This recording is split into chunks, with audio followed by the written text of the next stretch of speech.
So hello student, इस lecture में सबसे पहले हम जीओसी के बारे में डिस्कस करते हैं। जीओसी में हमें क्या क्या पढ़ना है।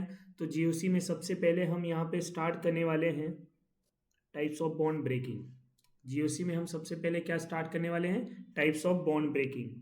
तो पहला पार्ट जो होगा हमारा वो होगा bond breaking. And bond breaking जो होते हैं वो कितने टाइप के होते हैं? सो बॉन्ड ब्रेकिंग जो है ये दो टाइप के होते हैं। कौन कौन से दो टाइप होते हैं? होते हैं homolytic and heterolytic. Homolytic and heterolytic.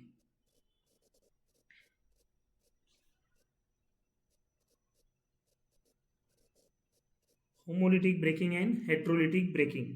Homolytic breaking में क्या होता है, यहाँ पे सिमेट्रिक ब्रेकिंग होते हैं।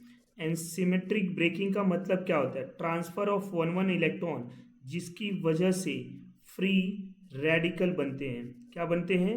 Free radical. And heterolytic breaking में क्या होता है? ये अनसिमेट्रिक ब्रेकिंग होते हैं।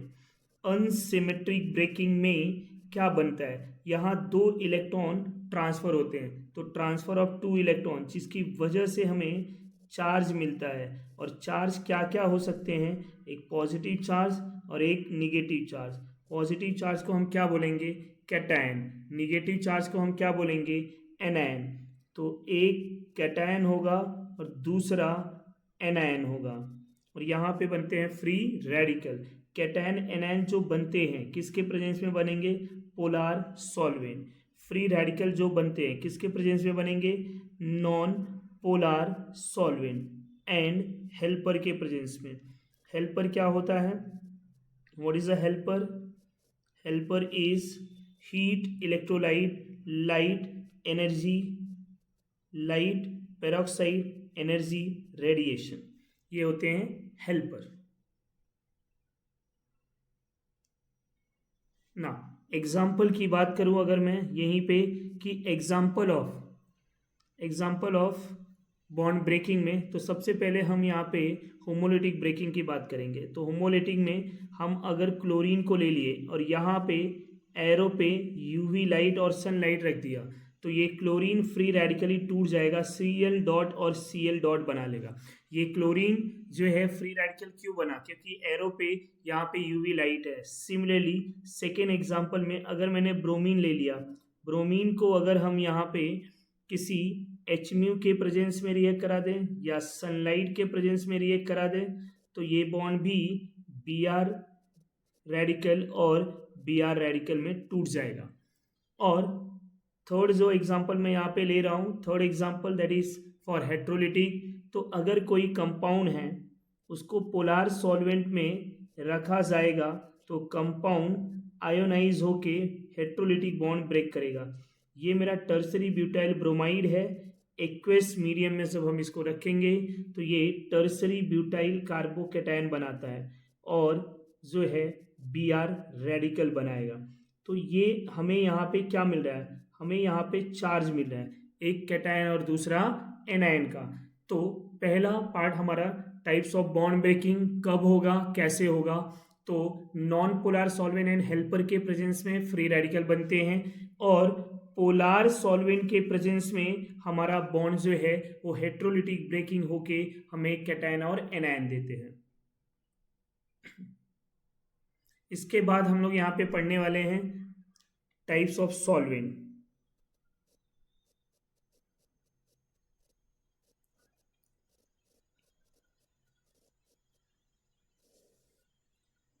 टाइप्स ऑफ सॉल्वेंट में हम यहाँ पे जो है फर्स्ट सॉल्वेंट के टाइप के बारे में बात करेंगे।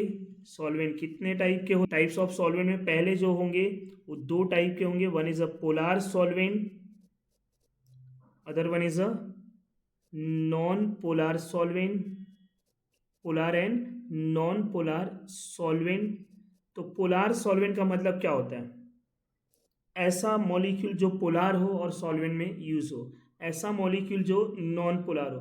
पोलार हम कैसे चेक करते हैं? जब किसी कंपाउंड का म्यू नॉन जीरो होता है, पोलार होता है, और म्यू जीरो होता है तो नॉन पोलार होता है।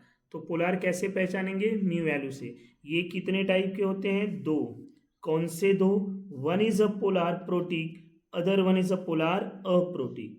तो polar protic solvent and polar aprotic solvent, polar protic and polar aprotic. और यहाँ पे हम बात करेंगे ये नॉन पोलार सॉल्वेंट होते हैं एक ही टाइप के। पोलार प्रोटिक कौन होते हैं? ऐसा प्रोटिक सॉल्वेंट जो H+ डोनर हो, ऐसा प्रोटिक सॉल्वेंट जो ऐसा पोलार सॉल्वेंट जो it can not donate H+,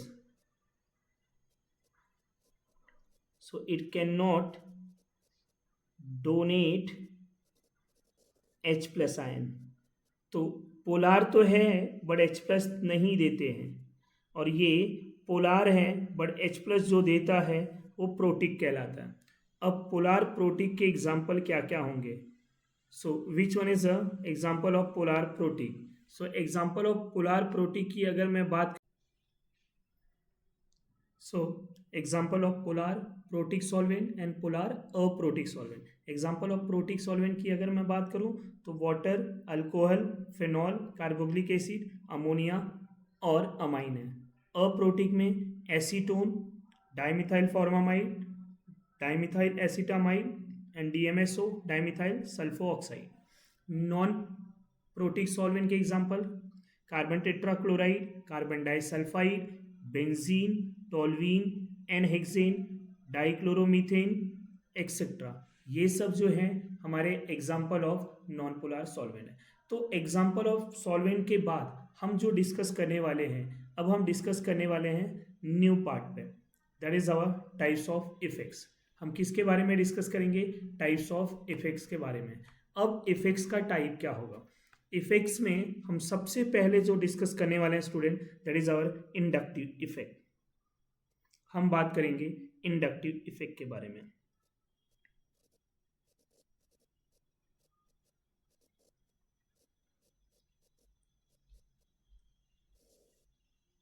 so inductive effect क्या होता है? इंडक्टिव इफेक्ट का मीनिंग क्या होता है? तो यहाँ पे हमें ये ध्यान देना है कि जब कोई पोलार कंपाउंड है और पोलार कंपाउंड पे कोई मोर इलेक्ट्रोनेगेटिव ग्रुप अटैच है, जैसे यहाँ क्लोरीन ले लिया, तो यहाँ क्लोरीन और कार्बन के बीच में इलेक्ट्रोनेगेटिविटी का डिफरेंस है, जिसकी वजह से क्लोरीन इस बॉन्ड के इलेक्ट्रॉन को अपनी तरफ पुल करेगा। तो जब इलेक्ट्रॉन अपनी तरफ पुल करेगा तो chlorine partially negative charge develop करेगा, और कार्बन से इलेक्ट्रॉन जा रहा है तो कार्बन पे पार्शियली पॉजिटिव चार्ज डेवलप होगा। अब ये जो कार्बन है, इसको अल्फा मान लिया, इसको बीटा मान लिया, इसको गामा और इसको delta.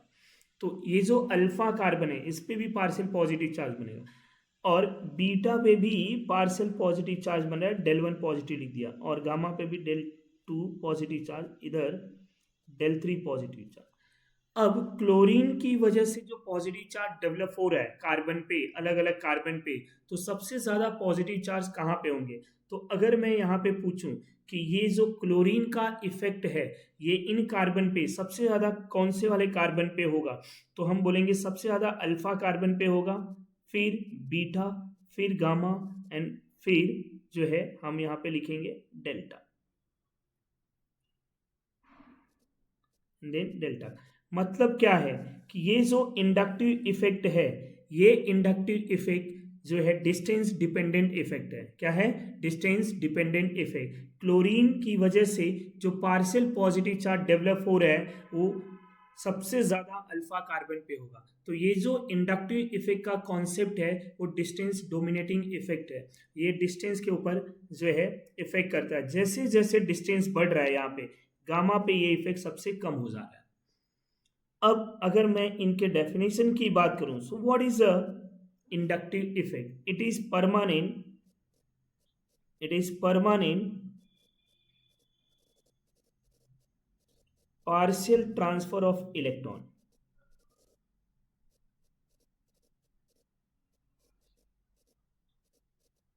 Permanent partial transfer of electron. यहां पे कुछ बातों को ध्यान में रखना है कि इंडक्टिव इफेक्ट कहां पे होगा, क्यों होगा। सबसे पहले ये पोलार मॉलिक्यूल में होगा। It arises in polar molecule.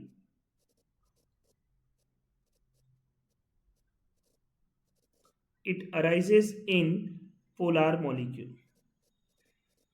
ये ओनली पोलर मॉलिक्यूल में होने वाला है. नॉन पोलर मॉलिक्यूल में इंडक्टिव इफेक्ट नहीं होते, और ये जो होते हैं it develop in a sigma bonded molecule, जहां पे सिग्मा बॉन्ड होगा.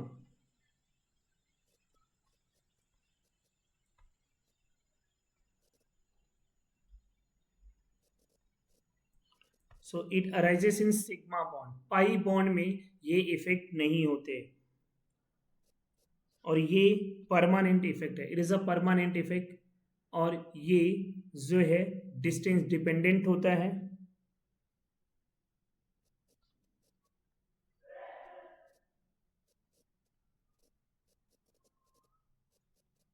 Distance dependent effect.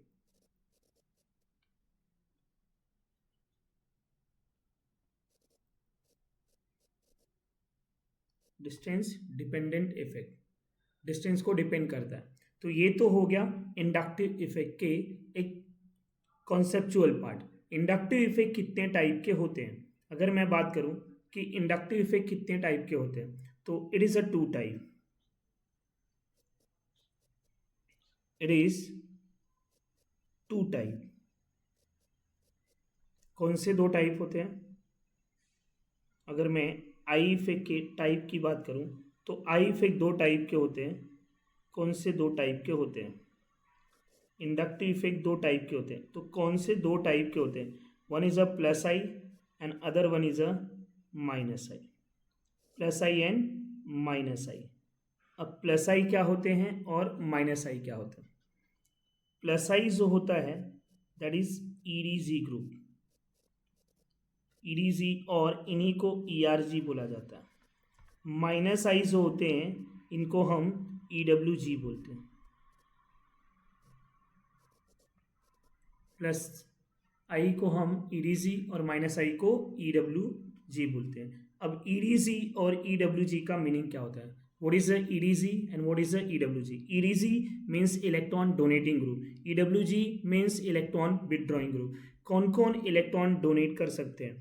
प्लस आई का ऑर्डर क्या होता है? तो प्लस आई में सबसे पहले हम यहाँ पे बात कर दें कि जो कार्बन नेगेटिव है उनका प्लस आई सबसे ज़्यादा होता है, फिर नाइट्रोजन नेगेटिव का, फिर ऑक्सीजन नेगेटिव का, फिर COO नेगेटिव का. इसके बाद किसका यहाँ पे प्लस आई ज़्यादा होगा? तो फिर 3 डिग्री अल्काइल, देन हम लिखेंगे 2 डिग्री अल्काइल, देन हम लिखेंगे 1 डिग्री अल्काइल, देन हम लिखेंगे मिथाइल, फिर TDH. हाइड्रोजन जो है यहाँ पे वो एक रेफरेंस है.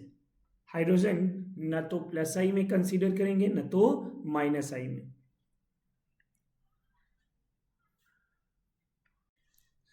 तो माइनस आई के जो एग्जाम्पल है यहाँ पे, हम माइनस आई के एग्जाम्पल की बात करें, so order of minus I, order of minus I की बात करें तो माइनस आई के ऑर्डर क्या क्या है? अगर यहाँ पे complete negative charge better plus I है तो यहाँ पे कंप्लीट पॉजिटिव चार्ज, जैसे कि हम यहाँ NR3 ले लें, NH3 प्लस ले लें, ये सब प्लस में आएंगे. फिर NO2 ग्रुप आ जाएगा, NO2 ग्रुप. फिर यहाँ पे हम CN ग्रुप लिखेंगे. फिर यहाँ पे सल्फोनिक, कार्बोक्सिलिक, एल्डिहाइड. CN और सल्फोनिक में डिफरेंस होते हैं, कहीं कहीं पे SO3H दिया है, कहीं कहीं पे CN है. तो ये आप इस पे कॉन्ट्राडिक्ट है. मैक्सिमम SO3H दिया जाता है, फिर मैक्सिमम बहुत सारे ऐसे जगह पे जहाँ पे CN दिया जाता है. तो ये थोड़ा सा ध्यान में रखेंगे. सल्फोनिक एंड कार्बोनिक ग्रुप में यहाँ पे एल्डिहाइड पहले आएगा, फिर कीटोन आएगा, फिर मैं यहाँ पे अदर ग्रुप लिखूँगा, कार्बोक्सिलिक एसिड लिखूँगा, देन एसिड अमाइड एक्सेट्रा. और फिर आएगा यहाँ पे हमारा fluorine, chlorine, bromine, and bromine के बाद हम आयोडीन लिखेंगे।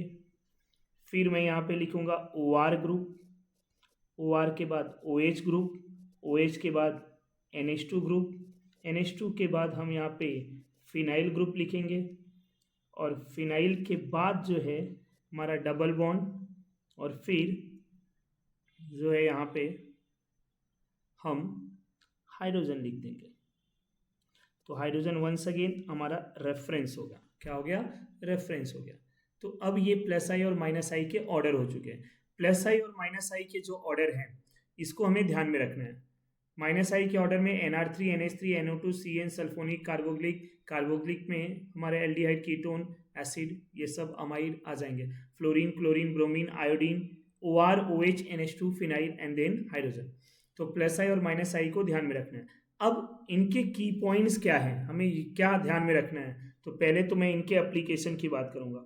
एप्लीकेशन ऑफ प्लस आई या माइनस आई। तो application of I effect overall हम बात करें,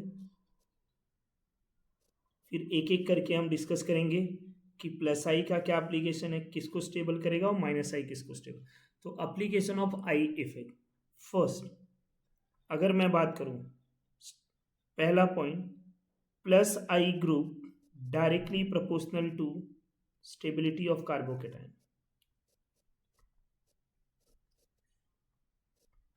and directly proportional to stability of carbon free radical, carbocation and carbon free radical. And next, directly proportional to basic nature of amine या basic nature, plus I directly proportional to basic nature. अब अगर मैं minus I की बात करूं तो minus I directly proportional to stability of carbon and directly proportional to acidic nature। क्या करते हैं ये? तो ये यहाँ पे plus I stability of carbocation को बढ़ाते हैं एंड कार्बन फ्री रेडिकल को बढ़ाते हैं, प्लस आई बेसिक नेचर को भी बढ़ाएंगे। माइनस आई क्या करेगा? स्टेबिलिटी ऑफ कार्बोकेटाइन को, कार्बेनाइन को बढ़ाएगा और एसिडिक नेचर को बढ़ाएगा। अगर जो प्लस आई यहाँ पे स्टेबिलिटी बढ़ा रहा है तो माइनस आई कम करेगा, और माइनस आई में कार्बेनाइन की स्टेबिलिटी बढ़ रहा है तो माइनस आई कार्बोकेटाइन की स्टेबिलिटी को कम करेगा और कार्बन फ्री रेडिकल को भी कम करेगा, और माइनस आई बेसिक नेचर को कम करेगा, प्लस आई एसिडिक नेचर को कम करेगा। तो ये तो था हमारा इंडक्टिव इफेक्ट। और इंडक्टिव इफेक्ट के एप्लीकेशन, इंडक्टिव इफेक्ट किसकी जो है स्टेबिलिटी बढ़ाता है और किसकी स्टेबिलिटी कम करता है, और इंडक्टिव इफेक्ट का एसिडिक नेचर पे क्या रोल है, बेसिक नेचर पे क्या रोल है। इंडक्टिव इफेक्ट एसिडिक नेचर में अगर हम बात करें तो माइनस आई जो है एसिडिक नेचर बढ़ा रहा है, प्लस आई एसिडिक नेचर कम कर रहा है। ये हमें ध्यान देना है कि अगर मैंने minus I directly proportional to acidic nature लिखा है तो स्टूडेंट हमें ये भी ध्यान देना है कि अगर यहाँ माइनस आई है तो प्लस आई इस वाले पार्ट में हमारा क्या होगा, यहाँ पे जो ये प्लस आई माइनस आई है, अगर ये माइनस आई मेरा डायरेक्टली प्रोपोर्शनल है तो प्लस आई यहाँ पे क्या हो जाएगा, इनवर्सली प्रोपोर्शनल हो जाएगा। तो इस पे हमें ध्यान में रखना है। सो नाउ नेक्स्ट पॉइंट की बात करें, after application of inductive effect हम बात करेंगे रेजोनेंस के बारे में।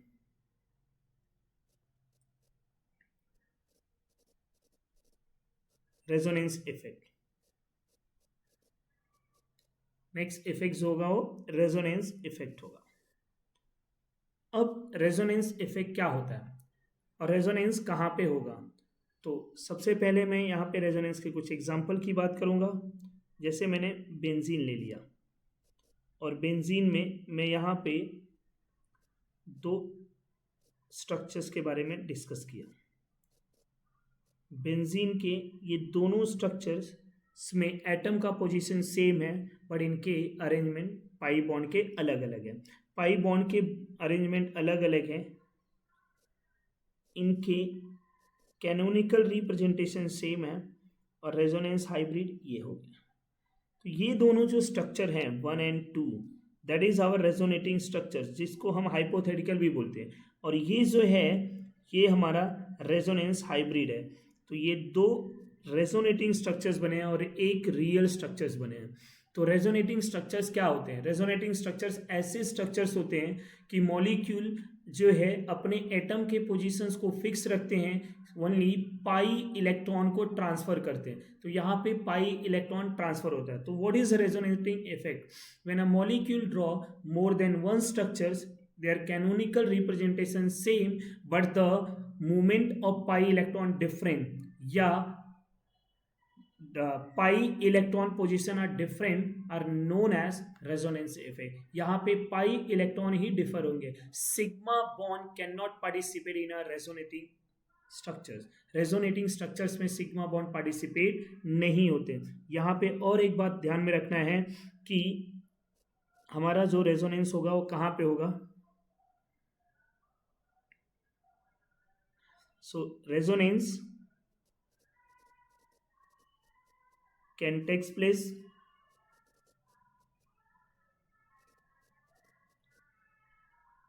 in conjugated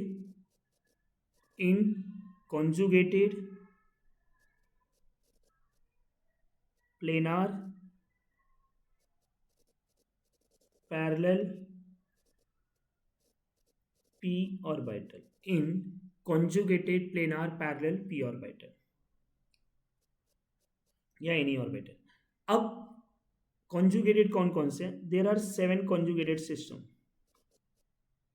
There are 7 conjugated system. कौन कौन से 7 conjugated system है?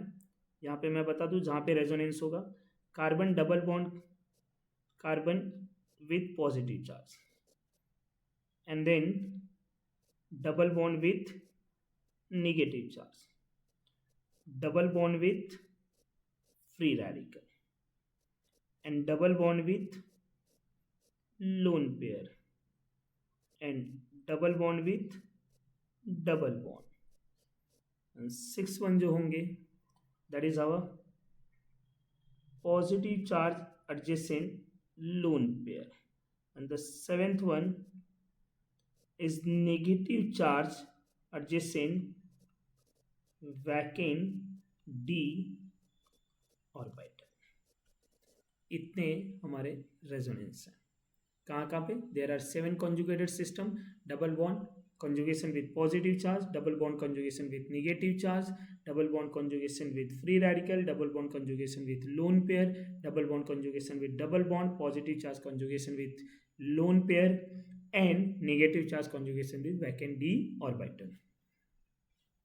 रेजोनेंस में क्या क्या ध्यान देना है? sp3 atom cannot participate.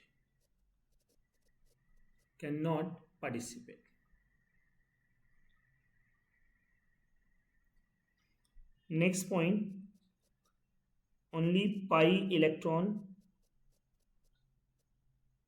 can participate. Only pi electron can participate.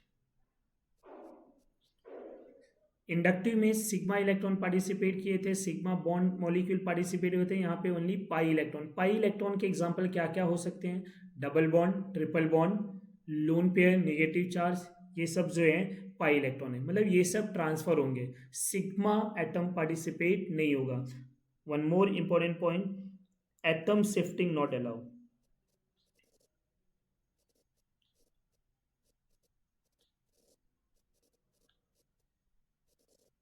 इसका मीनिंग क्या है?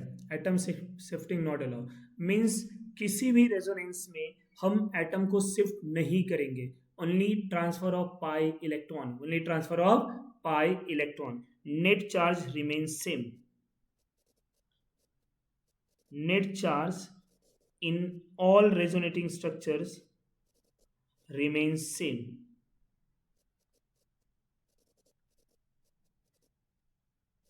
remains same. now. And next point, real hybrid structures has minimum energy,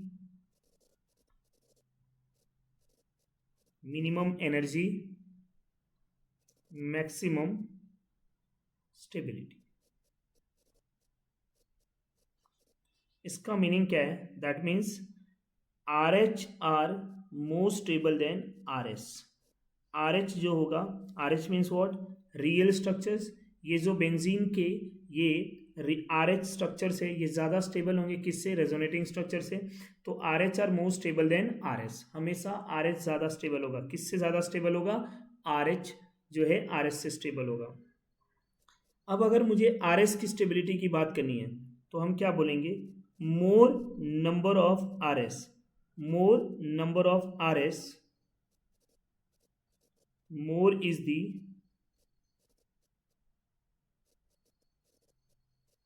stability. More number of RS, more is the stability. Next point, equal RS are more stable than RS. And what is the equal RS? Equal transfer of electron in all resonating structures are known as equal RS. So equal RS का molecule ज्यादा stable होगा किससे? RS से. And resonance जो होंगे ये दो type के होंगे. रेजोनेंस में भी दो टाइप होगा, प्लस आर और माइनस आर. आगे जाके हम डिस्कस करने वाले हैं कि प्लस आर जो है इलेक्ट्रॉन डोनेटिंग ग्रुप होते हैं और माइनस आर जो है वो इलेक्ट्रॉन विदड्रॉइंग ग्रुप होते हैं. तो इनके बारे में भी हम डिस्कस करेंगे. तो इक्वल ट्रांसफर ऑफ इलेक्ट्रॉन जहाँ पे होगा इक्वल RS वो ज़्यादा स्टेबल होगा RS से. तो ये सारे हमारे पॉइंट्स हो गए जो स्टेबिलिटी के पॉइंट है. अब मैं थोड़े एग्जाम्पल की बात करूँगा, बट उसके पहले हम थोड़े पॉइंट्स यहाँ पे भी ध्यान देंगे. थ्योरेटिकली पॉइंट, इस पॉइंट को हमें ध्यान में रखना है.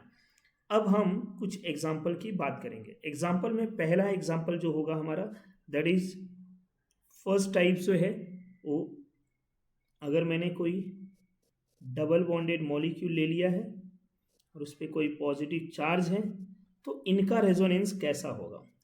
इनकी रेजोनेंस की बात करें तो यहाँ पॉजिटिव चार्ज है, there are no electron, there vacant orbital but no electron. तो ये पाई इलेक्ट्रॉन इधर शिफ्ट हो जाएंगे. अब ये न्यूट्रलाइज हो जाएगा पॉजिटिव चार्ज और मेरा ये जो CH2 था अब ये पॉजिटिव बन जाएगा. तो यहाँ CH डबल बॉन्ड CH2 मिलेगा. अब यहाँ पे और कोई पॉसिबिलिटी है नहीं. So how many structures? 2. इन दोनों स्ट्रक्चर्स में डिफरेंस क्या है? डिफरेंस है खाली पाई इलेक्ट्रॉन के मूवमेंट का. पाई इलेक्ट्रॉन चेंज हुआ है. तो ये दो स्ट्रक्चर जो है दो रेजोनेटिंग स्ट्रक्चर्स होंगे. क्या होंगे? दो रेजोनेटिंग स्ट्रक्चर. जिस कार्बोकैटायन के जितने ज़्यादा रेजोनेटिंग स्ट्रक्चर्स होंगे उतनी ज़्यादा उनकी स्टेबिलिटी होगी. इनके अगर मैं रेजोनेंस हाइब्रिड की बात करूं, RH की बात करूं, तो ये RH कैसा होगा? तो यहाँ पे इनके RH की भी बात कर लेते हैं. तो ये डेल पॉजिटिव और ये डेल पॉजिटिव, ये जो स्ट्रक्चर्स बना है दैट इज आवर RH. और RH जो है हमेशा RS से ज़्यादा स्टेबल होगा. तो ये फर्स्ट एग्जांपल था. सेकंड, अगर मैं बॉन्ड लाइन ले लूं,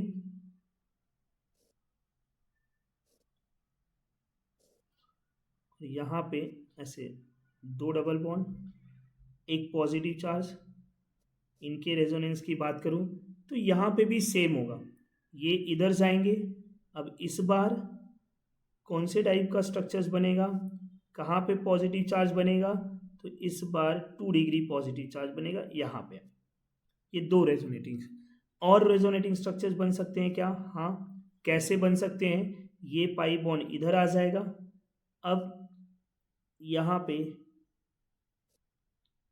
इस तरह से इनके पाई बॉन्ड आ जाएंगे और पॉजिटिव चार्ज इधर आ जाएगा. How many RS? So it has 3 RS. इनकी कितने RS हो गए? 3 रेजोनेटिंग स्ट्रक्चर्स. इनके आर एच बनाने हैं। अगर आर एच कैसे बनेंगे, यहाँ पे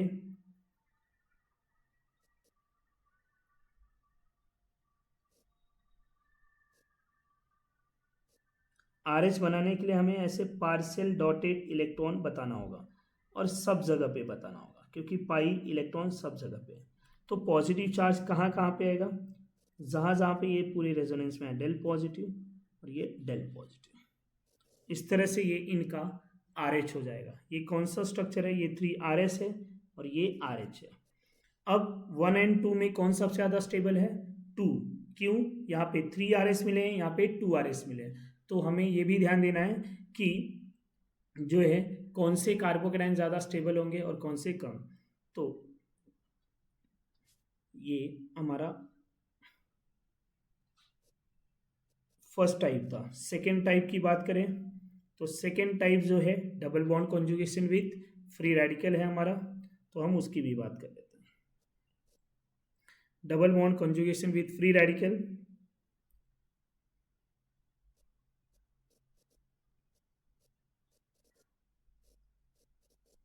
इस तरह से फ्री रेडिकल है, इनके रेजोनेंस करेंगे तो क्या होगा, यहाँ पे एक ही इलेक्ट्रॉन है। अब इस बॉन्ड को कैसे तोड़ना होगा, होमोलिटिक। जब होमोलिटिक तोड़ेंगे तो एक एक इलेक्ट्रॉन इधर आ जाएगा। अब एक एक इलेक्ट्रॉन आपस में कंबाइन होके बॉन्ड बना लेंगे, तो यहाँ पे भी क्या बनेगा, फ्री रेडिकल बनेगा। ये बॉन्ड बन गया, यहाँ पे ये फ्री रेडिकल, ये दो क्या हो गए, रेजोनेटिंग स्ट्रक्चर्स। अब ये रेजोनेटिंग स्ट्रक्चर 1 है, ये 2 है, इस तरह से लिख दिया। ये इनका पहला एग्जांपल। सिमिलरली इनके दूसरे एग्जांपल की बात करें, इस बार बेंजीन रिंग ले लेता हूँ। बेंजीन में ऐसे डबल बॉन्ड ले लिया, यहाँ पे CH2 ग्रुप ले लिया, इधर मैंने फ्री रेडिकल। इनके रेजोनेंस कराने हैं तो रेजोनेंस कैसे कराऊंगा मैं, यहाँ पे एक इलेक्ट्रॉन है तो पहले सबसे पहले इस बॉन्ड को तोड़ूंगा, इधर डॉट आएगा और इधर आएगा, तो इन दोनों में क्या बन जाएंगे, इस तरह से डबल बॉन्ड बन जाएगा और यहाँ एक फ्री रेडिकल आएगा और ये ऐसा। थर्ड वाले रेजोनेंस में क्या होगा, ये दोनों बॉन्ड टूटेंगे तो इधर एक रेडिकल और इधर एक रेडिकल आएगा और ये दोनों रेडिकल आपस में कंबाइन होके यहाँ पे ऐसा, और ये फ्री रेडिकल इधर आ गया। नेक्स्ट में क्या होगा, ये बॉन्ड तोड़ दूंगा मैं, एक इधर आ जाएगा, जैसे इसको तोड़ा है तो यहाँ पे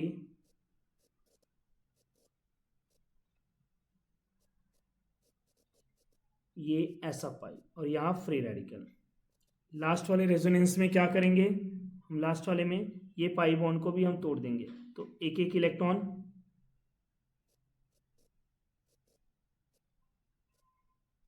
ऐसा, यहाँ पे ये CH2 free radical. So how many total RS, 5RS। इसको क्या बोलते हैं, बेंजाइल फ्री रेडिकल। तो बेंजाइल फ्री रेडिकल जो है फर्स्ट वाले से ज़्यादा स्टेबल हो, जिस फ्री रेडिकल के जितने ज़्यादा रेजोनेंस होंगे वो उतना ज़्यादा ही स्टेबल होगा। थर्ड टाइप अगर मैं बात करूं तो double bond conjugation with negative charge, ऐसा। अब इस बार इलेक्ट्रॉन का ट्रांसफर कैसा होगा, नेगेटिव इधर जाएगा, इलेक्ट्रॉन इधर आ रहा है, क्योंकि यहाँ पे इलेक्ट्रॉन है नेगेटिव के पास, तो ये इलेक्ट्रॉन ट्रांसफर किया, अब ये इलेक्ट्रॉन यहाँ पे आ जाएगा, तो ये CH डबल बॉन्ड CH2 बन गया।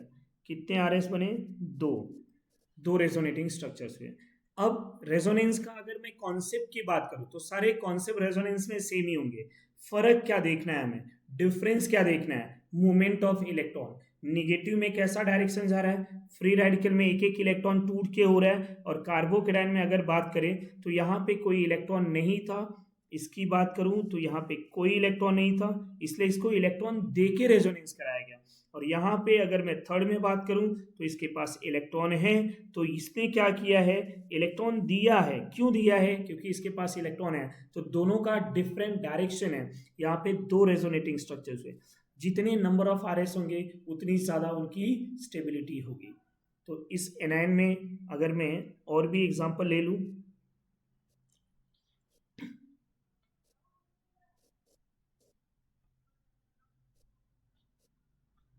इसके कितने आर एस हो जाएंगे, number of R S is 3, ये ऐसा जाएगा, ये यहाँ पे ऐसे टूट जाएगा। Third resonance,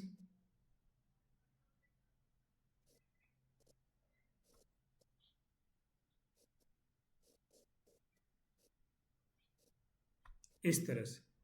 so how many R S, इसके 3 आर एस हो गए, जिसके जितने आर एस होंगे उसकी उतनी ही ज़्यादा स्टेबिलिटी होगी। फोर्थ की बात करूं मैं, तो फोर्थ वन जो होगा मेरा, fourth type double bond conjugation with lone pair. जैसे यहाँ पे OH आ गया, इसके हम थोड़े और एग्जांपल डिस्कस करेंगे। यहाँ पे ये लोन पेयर इधर ऐसे आ जाएगा, तो ये पाई बॉन्ड टूट के यहाँ पे ये CH2 नेगेटिव, ये CH double bond OH positive. How many R S, 2 R S. अब यही जो है लोन पेयर ग्रुप अगर किसी बेंजीन में आ जाते हैं तो उनके रेजोनेंस कैसे होंगे। यही OH ले लूं तो इसके कितने आर एस बन जाएंगे, 5 आर एस बनेंगे। ये किसके जैसा बनेगा, ये लोन पेयर होते हैं, ये इधर डबल बॉन्ड, ये डबल बॉन्ड इधर निगेटिव। एक रेजोनेंस में यहाँ पे बना रहा हूं, बाकी हम ट्राई करेंगे।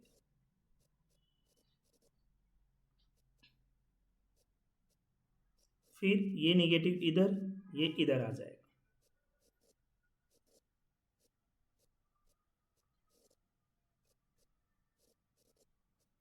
नेक्स्ट रेजोनेंस ये ऐसा आएगा, ये यहां पे आ जाएगा।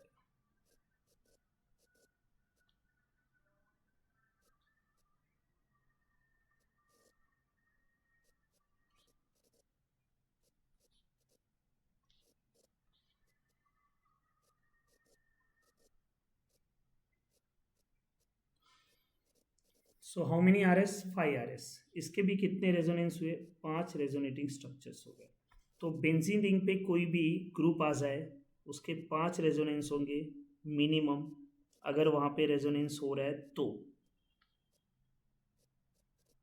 NH2 इसके भी 5 रेजोनेंस होंगे जो हम ड्रॉ कर सकते हैं। यहीं पे एक क्वेश्चन ले रहा हूँ, एक पॉइंट है वो ध्यान देंगे। अब अगर मैं NH2 की जगह पे ऐसा NH3 प्लस ले लिया, NH3 प्लस में क्या होता है, ये जो NH3 प्लस है, ये जो ग्रुप है, यहाँ पे नाइट्रोजन का हाइब्रिडाइजेशन क्या हो जाता है, sp3। तो क्या यहाँ रेजोनेंस होगा, नो RS। अगर मैं कोई बेंजीन रिंग ले लूँ, बेंजीन पे कोई ऐसे कार्बन ले लूँ जो CH3 है या जो भी है, अब ये कार्बन का हाइब्रिडाइजेशन क्या होता है, sp3। तो क्या यहाँ रेजोनेंस होगा, नहीं। तो बेंजीन पे कोई ऐसा ग्रुप है जो sp3 शो करता है तो उधर रेजोनेंस नहीं होगा, तो वहां पे हम रेजोनेंस नहीं कराएंगे। इसलिए NH2 में रेजोनेंस हो रहा है पर NH3 प्लस में रेजोनेंस नहीं होगा। रीजन क्या है, बिकॉज ये sp3 है और sp3 क्या होता है, नॉन प्लेनार होता है। और हमने क्या पढ़ा हुआ है कि रेजोनेंस कहाँ पे होगा, प्लेनार मॉलिक्यूल में। तो ये भी एक ध्यान देंगे। तो ये बेंजीन रिंग में जब कोई ग्रुप लोन पेयर दे के रेजोनेंस हो करता है तो उसको प्लस आर ग्रुप बोल देते हैं। और यहीं पे अगर मैं एक और टाइप एग्जांपल ले लूं कि बेंजीन रिंग लिया है और बेंजीन रिंग पे कोई ऐसा ग्रुप अटैच कर दूं जैसे C डबल बॉन्ड OH, ऐसा कोई ग्रुप जो इलेक्ट्रॉन लेके रेजोनेंस करे। अब ये डबल बॉन्ड इधर आएगा, ये ऐसा जाएगा। अब ये जो CHO ग्रुप है वो बेंजीन का ही इलेक्ट्रॉन लेके रेजोनेंस शो कर रहा है, जिसकी वजह से बेंजीन पे जो है वो पॉजिटिव चार्ज डेवलप हो रहा है। तो यहाँ पे बेंजीन पे पॉजिटिव चार्ज डेवलप हो रहा है। ये कौन से टाइप का रेजोनेंस है, तो ये बोलेंगे -R टाइप रेजोनेंस है। और इसके पहले जो हमने OH के लिए किया था दैट इज वो +R टाइप रेजोनेंस है। So one is a +R, other one is a -R। तो ये रेजोनेंस दो टाइप के होते हैं, +R टाइप और -R। NH2 कौन से टाइप का है, ये इलेक्ट्रॉन दे रहा है, जो इलेक्ट्रॉन देता है रेजोनेंस में उसको +R बोलते हैं, जो इलेक्ट्रॉन लेता है उसको हम -R बोलते हैं। अब ये OH भी इलेक्ट्रॉन दे रहा है, तो दे रहा है क्या हो जाएगा, +R। इलेक्ट्रॉन लेता तो क्या हो जाता, -R। तो हमेशा हमें ये ध्यान में रखना होगा कि +R क्या होता है और -R क्या होता है। रेजोनेंस दो टाइप के होते हैं, in the terms of electron transfer, तो इलेक्ट्रॉन जब ये ट्रांसफर करते हैं तो दो टाइप से, या तो इलेक्ट्रॉन लेते हैं या तो इलेक्ट्रॉन देते हैं। इलेक्ट्रॉन लेने वाले ग्रुप को माइनस आर बोलते हैं, जो ये एग्जाम्पल है। अब इस एग्जाम्पल में मैं बात करूं तो ये पाई इधर आ जाएगा। अब नेक्स्ट रेजोनेंस इस तरह से बनेगा।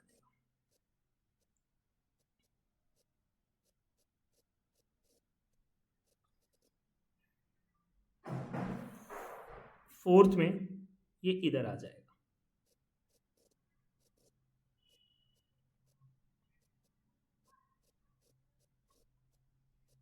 एंड फिफ्थ रेजोनेंस में बात करूं मैं,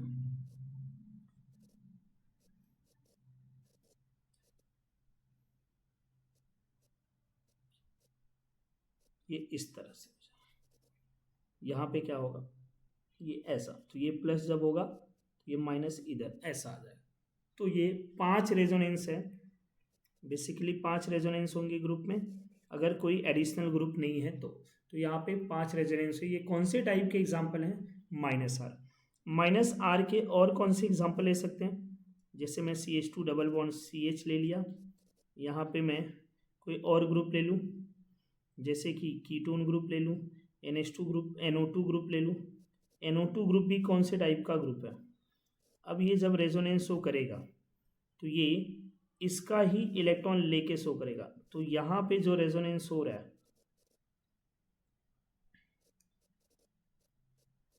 वो ऐसा रेजोनेंस हो रहा है। तो ये जो रेजोनेंस है ये भी एग्जाम्पल ऑफ माइनस आर है। तो जिसमें कोई ग्रुप जब इलेक्ट्रॉन लेके रेजोनेंस शो करता है तो उसको हम माइनस आर ग्रुप या माइनस एम ग्रुप भी बोलते हैं। माइनस आर और माइनस एम, इसी माइनस आर को माइनस एम भी बोला जाता है और प्लस आर को प्लस एम बोला जाता है, ये ध्यान में रखें।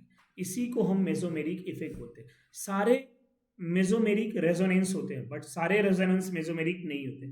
जहां ग्रुप के विथ रेस्पेक्टिव रेजोनेंस कराए जाते हैं वो मेसोमेरिक होते हैं, जहां ग्रुप नहीं होते हैं वो मेसोमेरिक नहीं होते, वो रेजोनेंस होते हैं। So all mesomeric are part of resonance, but all resonance is not a mesomeric effect. अगर मैं बाकी के रेजोनेंस की बात करूं यहाँ पे, तो नेक्स्ट फिफ्थ टाइप जो है हमारा double bond conjugation with double bond. Double bond conjugation with double bond, इनके रेजोनेंस की बात करें तो यहाँ पे ये अगर इधर आ रहे तो ये ऐसे हो जाएगा। डबल बॉन्ड, जो इलेक्ट्रॉन देता है वो पॉजिटिव होगा और जो इलेक्ट्रॉन लेता है वो निगेटिव होगा। तो यहाँ पे पॉजिटिव निगेटिव कौन बन रहा है, ये दोनों। तो ये ध्यान में रखेंगे। मैं यहीं पे 6 टाइप भी बता रहा हूँ। 6 टाइप जो होगा मेरा वो कौन से टाइप का होगा, positive charge adjacent with lone pair, इसको जरा ध्यान से समझेंगे। यहाँ CH3CH पॉजिटिव चार्ज है, यहाँ OH लोन पेयर है। पहला क्वेश्चन ये पूछा जाएगा क्या यहाँ रेजोनेंस होगा, तो हाँ। क्यों रेजोनेंस हो रहा है, क्योंकि लोन पेयर अपना इलेक्ट्रॉन देगा इस पॉजिटिव चार्ज को, इनकी जो इलेक्ट्रॉन की कमी है वो दूर करेगा और यहाँ पे डबल बॉन्ड बनाएगा, ये इस तरह से। और ऑक्सीजन ने इलेक्ट्रॉन दिया है इसलिए पॉजिटिव चार्ज। यहाँ पे एक इंपॉर्टेंट क्वेश्चन ये बनता है कि दोनों रेजोनेटिंग स्ट्रक्चर्स में which one is the most stable. तो अगर मैं इस कार्बन की बात करूं तो इस कार्बन के ऑक्टेट इनकम्प्लीट है, तो मैं यहाँ पे बोलूंगा ऑक्टेट इनकम्प्लीट रेजोनेंस, और ये ऑक्टेट कंप्लीट रेजोनेंस।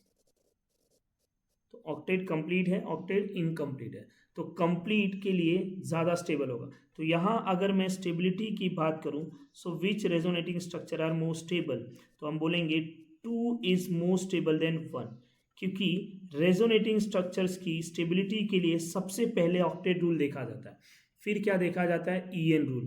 तो 2 इज मोर स्टेबल देन 1, ये इसका फर्स्ट एग्जाम्पल था। इसके सेकेंड एग्जाम्पल की बात करें, ऐसे अगर मैं साइक्लिक रिंग ले लूं, यहाँ पे नाइट्रोजन है और यही पॉजिटिव चार्ज है, क्या यहाँ रेजोनेंस होगा, तो सबसे पहला पॉइंट क्या ध्यान देना है, नाइट्रोजन पे लोन पेयर है या नहीं। अगर है तो ये इधर इलेक्ट्रॉन देगा और इलेक्ट्रॉन दे के रेजोनेंस शो करेगा, और इन दोनों के बीच में डबल बॉन्ड आएगा और नाइट्रोजन पे पॉजिटिव चार्ज, बट नाइट्रोजन पे पॉजिटिव चार्ज होते हुए भी इसका ऑक्टेट कंप्लीट है। तो ऑक्टेट कंप्लीट वाला ग्रुप ज़्यादा स्टेबल होगा, octet complete and octet incomplete. So octet complete is more stable then octet incomplete. तो यहाँ पे भी structures 2 is more stable then structures 1, ये ध्यान में रखेंगे। नेक्स्ट पॉइंट की अगर मैं बात करूं, 7th टाइप ऑफ रेजोनेंस जो होते हैं, अगर कोई जैसे यहाँ CH2 है माइनस और ये फ्लोरीन है, यहाँ CH2 माइनस है और यहाँ ये क्लोरीन है, आपसे ये पूछा जाए कौन ज़्यादा स्टेबल होगा दोनों एनायन में, तो हमें लगेगा कि ये फ्लोरीन वाला ज़्यादा स्टेबल होना चाहिए। बट अगर एक्चुअल में स्टेबिलिटी की बात की जाए तो which one is the most stable, तो 2 is more stable then 1। But उसके पीछे का रीज़न क्या है, ये जो क्लोरीन है इनके पास वैकेंट डी ऑर्बिटल होता है, ये कार्बन के इलेक्ट्रॉन को ले लेंगे और इलेक्ट्रॉन लेने पे यहाँ पे डबल बॉन्ड और ये Cl निगेटिव बन जाए। यहाँ पे नो वैकेंट ऑर्बिटल होते हैं, no vacant orbital, no vacant orbital है तो यहाँ पे नो रेजोनेंस, यहाँ कोई रेजोनेंस नहीं होगा। और अगर रेजोनेंस नहीं है तो यहाँ पे क्या होगा, फिर if there are no resonance that means यहाँ ओनली इंडक्टिव इफेक्ट होगा। सो हम यहाँ लिखेंगे ओनली आई इफेक्ट। और रेजोनेंस और आई के कंपेयर में resonance effect is more preferable. और यहाँ रेजोनेंस हो रहा है तो यहाँ निगेटिव चार्ज 2 एटम पे डिस्ट्रीब्यूट हो रहा है, यहाँ पे 2 कार्बन पे भी है क्लोरीन, और क्लोरीन वाला ज़्यादा स्टेबल है। तो इन दोनों रेजोनेटिंग स्ट्रक्चर में second is more stable and first. और ये CH3F और CH2Cl में which one is a more stable, तो क्लोरीन। क्यों, तो यहाँ पे लिखेंगे due to resonance, due to resonance.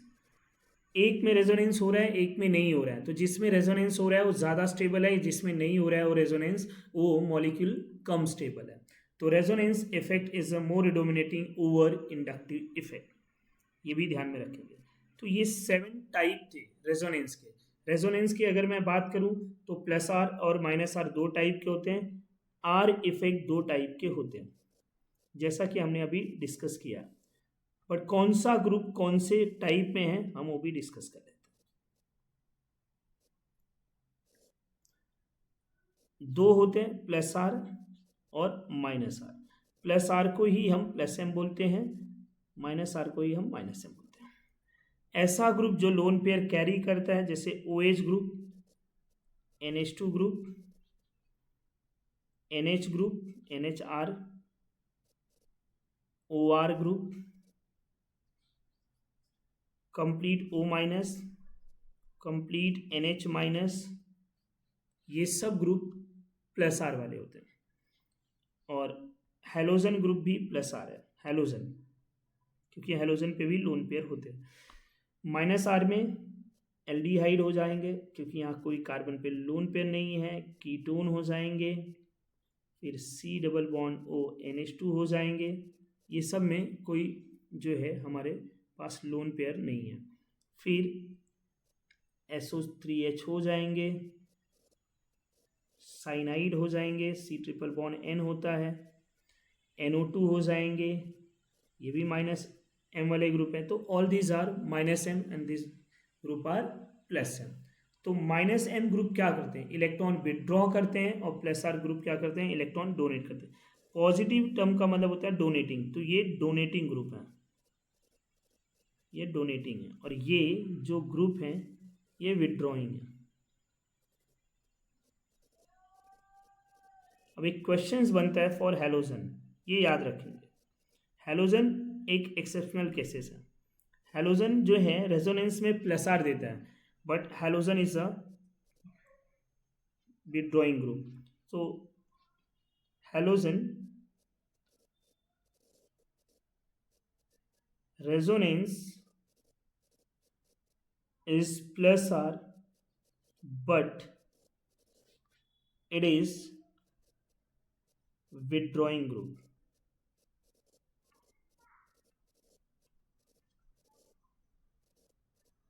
अब इसका रीज़न क्या है? क्योंकि हैलोजन में जो हमारा पॉइंट है, या हैलोजन की मैं बात करूं तो हैलोजन ग्रुप जो होते हैं इनके -I is greater than +R होते हैं। तो हैलोजन में सबसे ज़्यादा डोमिनेटिंग कौन सा इफेक्ट होता है? अगर मैं डोमिनेटिंग की बात करूं so in a halogen group -I is greater than +R, so जिसकी वजह से इंडक्टिव डोमिनेटिंग होता है, जिसकी वजह से it is a withdrawing nature. तो हैलोजन इलेक्ट्रॉन विड्रॉइंग ग्रुप होता है। अब रेजोनेंस की अगर मैं इफेक्ट की बात करूं तो रेजोनेंस क्या करता है? +R increase stability of carbocation, +R increase stability of carbon free radical, +R increase basic nature भी नहीं, क्योंकि इलेक्ट्रॉन डेंसिटी बढ़ाता है। एंड -R ग्रुप क्या करेगा? -R या -N, -R इंक्रीज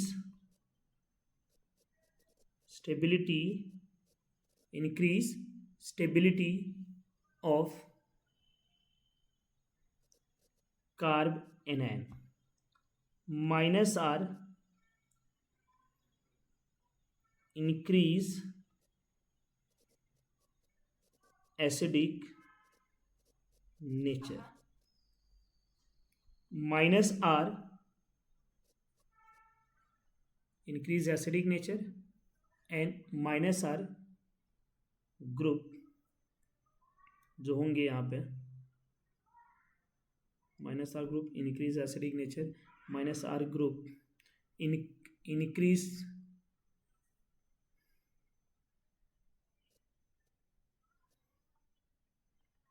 यहाँ पे ये -R ग्रुप जो है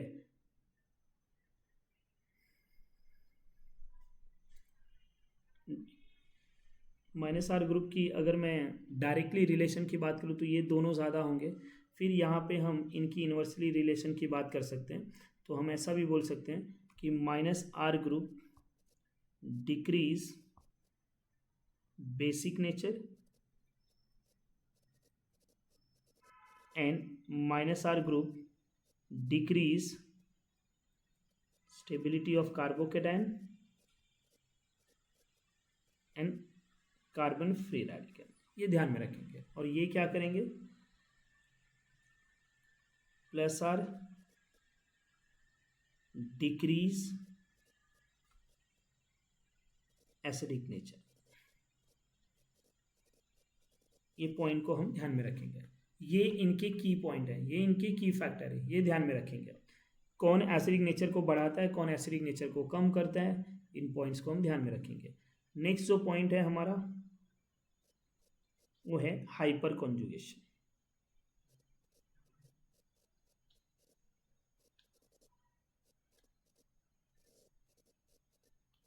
हाइपर कॉन्जुगेशन क्या होता है और हाइपर कॉन्जुगेशन कहाँ पे होते हैं? तो सबसे पहला पॉइंट, हाइपर कॉन्जुगेशन कहाँ पे होंगे? सो हाइपर कॉन्जुगेशन के लिए हमें ऐसा ध्यान में रखना है कि जब कोई वैकेंट ऑर्बिटल हो, मतलब कि sp2 हो, और उसके बाजू में कोई sp3 एटम हो, तो अगर वैकेंट ऑर्बिटल किसी sp3 से अटैच है तो वहाँ पे हाइपर कॉन्जुगेशन होगा। अगर ऑर्बिटल वैकेंट नहीं है तो वहाँ पे हाइपर कॉन्जुगेशन नहीं होगा। अब वैकेंट ऑर्बिटल कौन कौन से टाइप के नेचर में होते हैं, ग्रुप के नेचर में होते हैं? हमें सबसे पहले हाइपर कॉन्जुगेशन जानने के लिए हमें इनके हाइब्रिडाइजेशन को लिखना होगा। अगर मैं इस कार्बोकैटायन के हाइब्रिडाइजेशन की बात करूं तो sp2 है, फ्री रेडिकल sp2 है, अल्कीन कार्बन sp2 है, but carb anion is sp3। अब यहाँ किसी के sp3 के पास वैकेंट ऑर्बिटल नहीं होते हैं, नो वैकेंट ऑर्बिटल। अगर इनके पास वैकेंट ऑर्बिटल नहीं है तो यहाँ पे हाइपर कॉन्जुगेशन नहीं होगा। अब इसके पास वैकेंट ऑर्बिटल है तो ये जो sp2 के बाद वाला कार्बन होगा ये अल्फा कार्बन, अल्फा कार्बन पे अगर हाइड्रोजन है तो ये अपने हाइड्रोजन के इलेक्ट्रॉन को दे के वहाँ पे कार्बन कार्बन के बीच में बॉन्ड बना ले। अब ये जो हाइड्रोजन प्लस है ये सिस्टम से बाहर जाए कि दूसरा वाला अल्फा का हाइड्रोजन इस पार्टिसिपेशन में पार्टिसिपेट कर लेगा और ये अनदर हाइपर कॉन्जुगेटिंग स्ट्रक्चर्स बना लेगा। अब सेकेंड के बाद थर्ड बना लेगा, मतलब ये सिस्टम चलता रहता है, यहाँ पे ये कंटिन्यूस में होता रहता है ऐसा। अब ये जो ग्रुप है, अब जैसे कि पहले H+ चला गया तो ये जो H+ निकला तो ये H+ सिस्टम से बाहर जाएगा नहीं, ये H+ यहीं पे रहेगा। यहाँ तीनों डिफरेंट हाइड्रोजन जो है पार्टिसिपेट किए हुए हैं, ऑल 3 डिफरेंट हाइड्रोजन। तो जितने नंबर ऑफ अल्फा H हैं उतनी बार यहाँ हाइपर कॉन्जुगेशन होता है। यहाँ 3 अल्फा H है तो 3 बार। अब यहाँ एक ही इलेक्ट्रॉन है, हमें सबसे पहले क्या देखना है, वैकेंट ऑर्बिटल है या नहीं है। इसमें sp3 एटम है, sp3 में कोई अब ये हाइड्रोजन का इलेक्ट्रॉन ही नहीं ले सकता है। अगर मैं बात करूं कि क्या ये ट्रांजिशन पॉसिबल है तो हम बोलेंगे नहीं पॉसिबल, क्योंकि यहाँ ऑलरेडी निगेटिव चार्ज है, there are no vacant orbital, तो यहाँ पे हाइपर कॉन्जुगेशन नहीं होंगे। तो हाइपर कॉन्जुगेशन का एक्चुअल डेफिनेशन क्या होता है? So it is a delocalization between, it is delocalization between vacant p orbital and filled alpha CH orbital are known as hyperconjugation.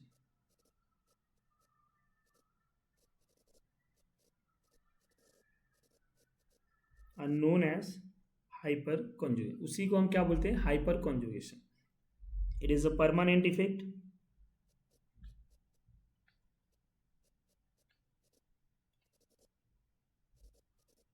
Permanent effect, ये एक परमानेंट इफेक्ट है।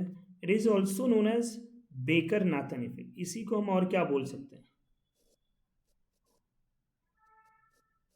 Baker Nathan effect. It is also known as no bond resonance. No bond resonance, इसी को हम no bond resonance भी बोलते हैं। सो ये जो है hyperconjugation is also known as Baker Nathan effect, no bond resonance, is a permanent effect. ये सिग्मा एंड पाई दोनों इलेक्ट्रॉन में होते हैं, इंडक्टिव ओनली सिग्मा में, रेजोनेंस ओनली पाई में, hyperconjugation inductive and pi दोनों में होते हैं, ये ध्यान में रखें। And number of alpha H is equal to number of hyperconjugation.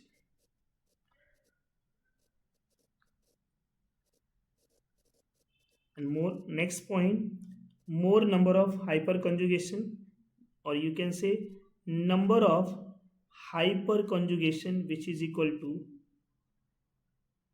stability of molecule.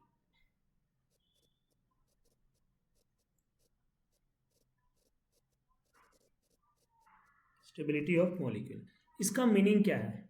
इसका मीनिंग ये है कि जितना ज़्यादा यहाँ पे हाइपर कॉन्जुगेशन होंगे उतनी ज़्यादा स्टेबिलिटी होगी। मोर number of hyper conjugation, more is the stability of molecule. More number of hyper conjugation, more is the stability of molecule. जितना ज़्यादा हाइपर कॉन्जुगेशन होगा उतनी ही ज़्यादा स्टेबिलिटी होगी, ध्यान में रखेंगे। अल्कीन की स्टेबिलिटी की बात करें, किसी की भी बात करें, कार्बोकेटाइन की बात करें, सब जगह पे हमें यही पॉइंट को ध्यान में रखना है। Number of hyperconjugation is equal to stability of molecule. जितना ज़्यादा हाइपर कंजुगेशन उतना ज़्यादा स्टेबिलिटी होगी। एंड हाइपर कंजुगेशन की हम और बात करें तो स्टेबिलिटी ऑफ अल्कीन के लिए हम हाइपर कंजुगेशन देखते हैं।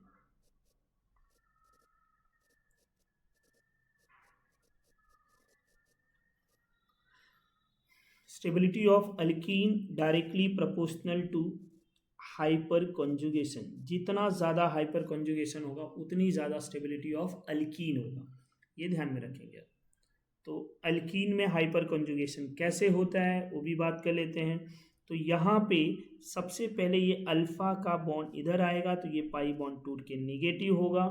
हम एक स्ट्रक्चर्स के बारे में बात करें, यहाँ हाइड्रोजन प्लस, यहाँ ऐसा CH, ये CH2 माइनस। तो during hyper conjugation of alkyne हमें निगेटिव चार्ज भी बनते हैं, ये ध्यान में रखना, हाइड्रोजन का प्लस और कार्बन पे निगेटिव। नेक्स्ट वाले में क्या होगा, अभी मेरा ये हाइड्रोजन पार्टिसिपेट हुआ है, नेक्स्ट में सब कुछ सेम रहेगा, सेकेंड हाइड्रोजन आएगा, और थर्ड में सब कुछ सेम रहेगा, ये थर्ड हाइड्रोजन आएगा। तो जितने भी अल्फा पे हाइड्रोजन हैं वो सारे अल्फा हाइड्रोजन पार्टिसिपेट करेंगे और हाइपर कंजुगेशन शो करेंगे। मोर number of alpha H, more is the hyper conjugation, and more is the hyper conjugation, more is the stability of molecule. तो ये जो हाइपर कंजुगेशन है ये कहाँ कहाँ पे यूज में आएंगे।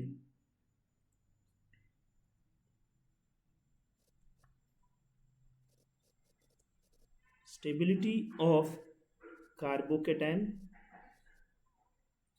Stability of carbon free radical and stability of alkyne, ये सब जगह पे हम हाइपर कंजुगेशन को यूज कर सकते हैं। वन मोर पॉइंट है heat of hydrogenation in alkyne. तो हम यहीं पे अगर मैं बात करूं तो अगर ये अल्कीन की स्टेबिलिटी का पॉइंट है तो यहाँ पे ध्यान देंगे हीट ऑफ हाइड्रोजिनेशन क्या होता है। हीट ऑफ हाइड्रोजिनेशन, जब किसी अल्कीन में हाइड्रोजन को ऐड किया जाता है तो वहाँ अमाउंट ऑफ एनर्जी रिलीज होती है। तो जो जितना कम स्टेबल होगा उतनी ज़्यादा एनर्जी देती है। तो यहाँ पे अगर मैं हीट ऑफ हाइड्रोजिनेशन की बात करूँ तो heat of hydrogenation is inversely proportional to stability. जितना कम स्टेबल होगा उतनी ज़्यादा हीट ऑफ हाइड्रोजिनेशन होगा। तो हमें अगर हीट ऑफ हाइड्रोजिनेशन पूछ रहा है तो मैं डायरेक्टली क्या बात करूंगा, स्टेबिलिटी निकालूंगा और उसका इन्वर्स कर दूंगा, हमें हीट ऑफ हाइड्रोजिनेशन मिल जाएगा। तो ये तो था हमारा हाइपर कंजुगेशन। इसके बाद आता है इलेक्ट्रोमेरिक इफेक्ट।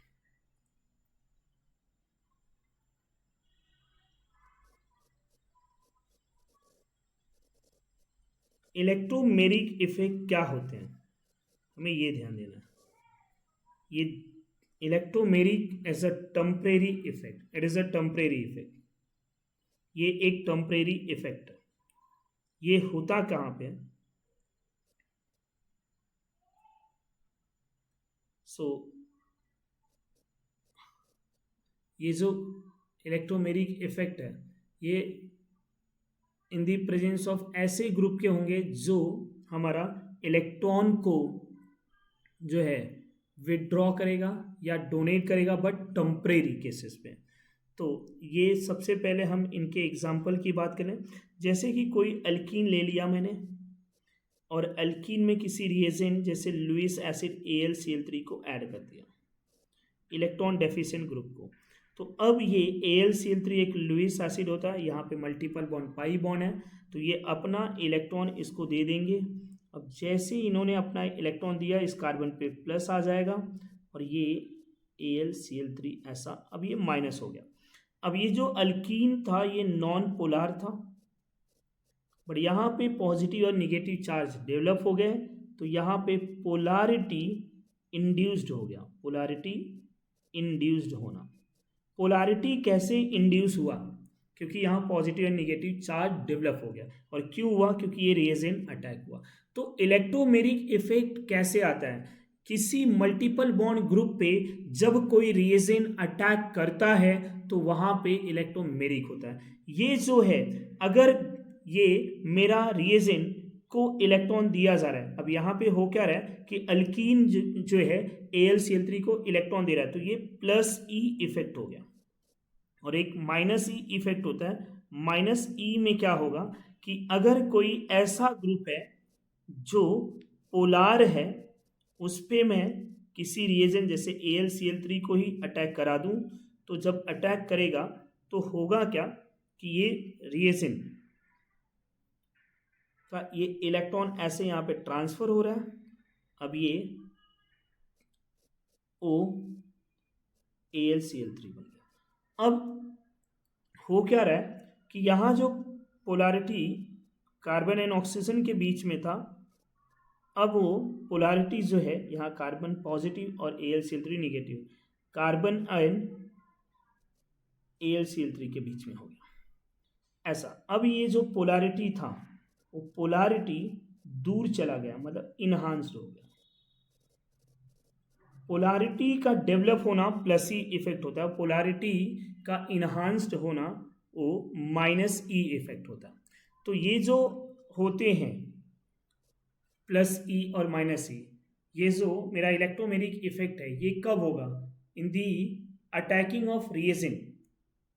ये तभी होगा जब कोई अटैकिंग रिएजेंट होंगे, रिएजेंट के अटैक की वजह से, और जिसके ऊपर अटैक करेंगे उसमें मल्टीपल बॉन्ड होने चाहिए। क्या होने चाहिए? मल्टीपल बॉन्ड, मतलब पाई बॉन्ड होने चाहिए। क्या होने चाहिए? Pi bond.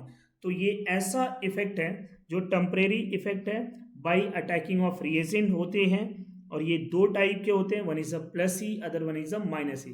पोलैरिटी इंड्यूस होगा तो प्लस ई, पोलैरिटी इनहांस होगा तो माइनस ई, और ये एक टेम्परेरी इफेक्ट है। तो electromeric effect is a temporary effect. ये किसी मल्टीपल बॉन्ड वाले ग्रुप में प्रेजेंट होंगे, और जो है रिएजेंट के अटैक होने के बाद, जब कोई रिएजेंट किसी मल्टीपल बॉन्ड पे अटैक किया जाएगा तो वहां पे इलेक्ट्रोमेरिक इफेक्ट डेवलप होगा। आपको इस पे क्वेश्चंस भी यही पूछा जाएगा कि ये कौन से टाइप का इफेक्ट है। So it is a temporary effect. ये कहाँ पे होंगे? जब किसी मल्टीपल बॉन्ड पे ग्रुप रिएजेंट अटैक करेगा तो वहां पे ये इफेक्ट क्रिएट होगा। तो यहाँ पे हमने चारों इफेक्ट्स के बारे में पढ़ लिया। अब जो पढ़ने वाले हैं हम इनके एप्लीकेशंस के बारे में, इनके यूजेस के बारे में, कि ये चारों इफेक्ट कहाँ पे यूज किए जाएंगे।